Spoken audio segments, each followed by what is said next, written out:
वैतरणा सह्याद्रीत उगम पावून अरबी समुद्राला येऊन मिळणारी कोकणातील प्रथम क्रमांकाची लांब नदी। ही नदी ज्या ठिकाणी समुद्रात विसर्जित होते तिथला जैव समृद्ध प्रदेश म्हणजे वैतरणा खाडी। या खाडीला दातिवरे खाडी म्हणूनही ओळखलं जातं। आजवर न उलगडलेला कांदळवनांच्या अनोख्या परिसंस्थेचा अधिवास या खाडीला लाभलाय। या खाडीत प्रामुख्यानं आपल्याला 2 बेटं दिसतात, ज्यांना वाढीव आणि जुली बेट या नावानं ओळखलं जातं। महाराष्ट्राच्या किनारपट्टीवर आजपर्यंत कधीही न नोंदवलेली समृद्ध कांदळवनांची परिसंस्था जुली बेटावर आढळते। जुईली बेटाचं वैशिष्ट्य असं आहे की वैतरणा नदी जिथे समुद्राला भेटते त्या ठिकाणी हा जुईली बेट बसलेला आहे। आणि हा जो जुईली बेट आहे इथे साधारण 9 वेगवेगळ्या कांदळवनांच्या प्रजाती आपल्याला दिसून येतात। आणि सगळ्यात मोठं वैशिष्ट्य म्हणजे जुईली बेटावरची ही जी कांदळवनं आहेत ही साधारण 150 ते 200 वर्ष जुनी असण्याची शक्यता आहे। आणि त्यामुळेच आपल्याला इथे फार उत्तमरित्या वाढलेली कांदळवनांची झाडे आणि ह्या ज्या प्रजाती आहेत या दिसून येतात। विरार शहरापासून अगदी हाकेच्या अंतरावर असणाऱ्या या खाडीत समृद्ध जैवविविधता पाहायला मिळते। खाडी क्षेत्राच्या भोवती चिखलडोंगरी, मारंबळपाडा, नारंगी, दातिवरे आणि टेंबी खोडावे ही गावं वसलेत। या गावातील लोकांनीच अगदी पूर्वीपासून खाडीतली ही कांदळवनं जपलेत। कांदळवनाच्या बाबतीत बोललं तर पूर्वी जे आज दिसते आपल्याला हे जंगल हे नव्हतंच। छोटी छोटी अशी झाडं जिकडे इकडे सुटी एक ठिकाणी झाडं नव्हतीच। पण हे कांदळवनाचं रक्षण करण्यासाठी आम्ही एक गाव कमिटी आमच्या गावात अशी एक मीटिंग गावात एक बैठक आमच्या गावाच्या नेहमी बैठका असतात, तर महिन्याला 2 महिन्याने 3 महिन्याने अशी एक बैठक घेतली। आणि जे लोक आपल्या जळाऊ जी सुकी वगैरे जी जळाऊ लाकडासाठी आणायचे तर ते आम्ही त्यांना हे सगळं तोडायचं बंद केलं।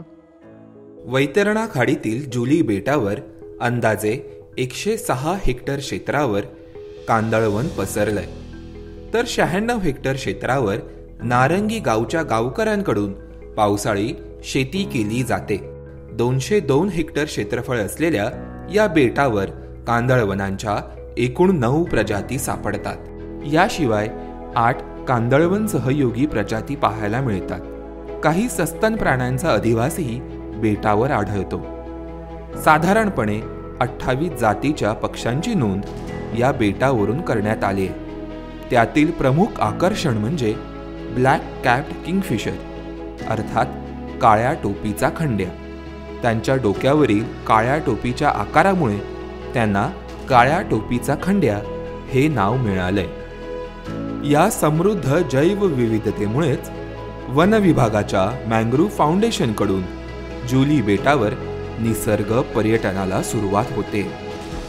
यासाठी मारंबळपाडा गावात कांदळवन सहव्यवस्थापन समिती तयार करून तेथील गावकऱ्यांना प्रशिक्षित करण्यात आलंय।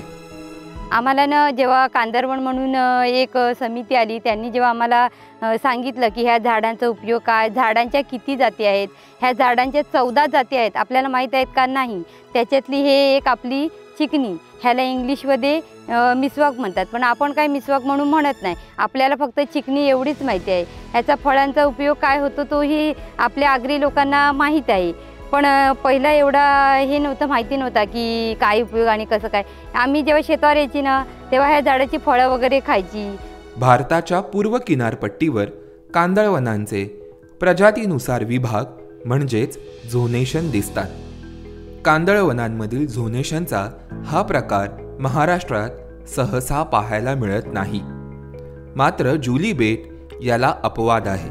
सर्वसाधारणपणे कांदळवनांच्या जंगलात तीवर या प्रजातीचा झोन फ्रंट लाईनला दिसतो। इतर प्रजातींचे झोन सहसा एकाच ठिकाणी फ्रंट लाईनला दिसत नाहीत, परंतु जुली बेटावर तीवर शिवाय इतर 4 प्रजातींचे झोन हे फ्रंटलाईनला दिसून येतात.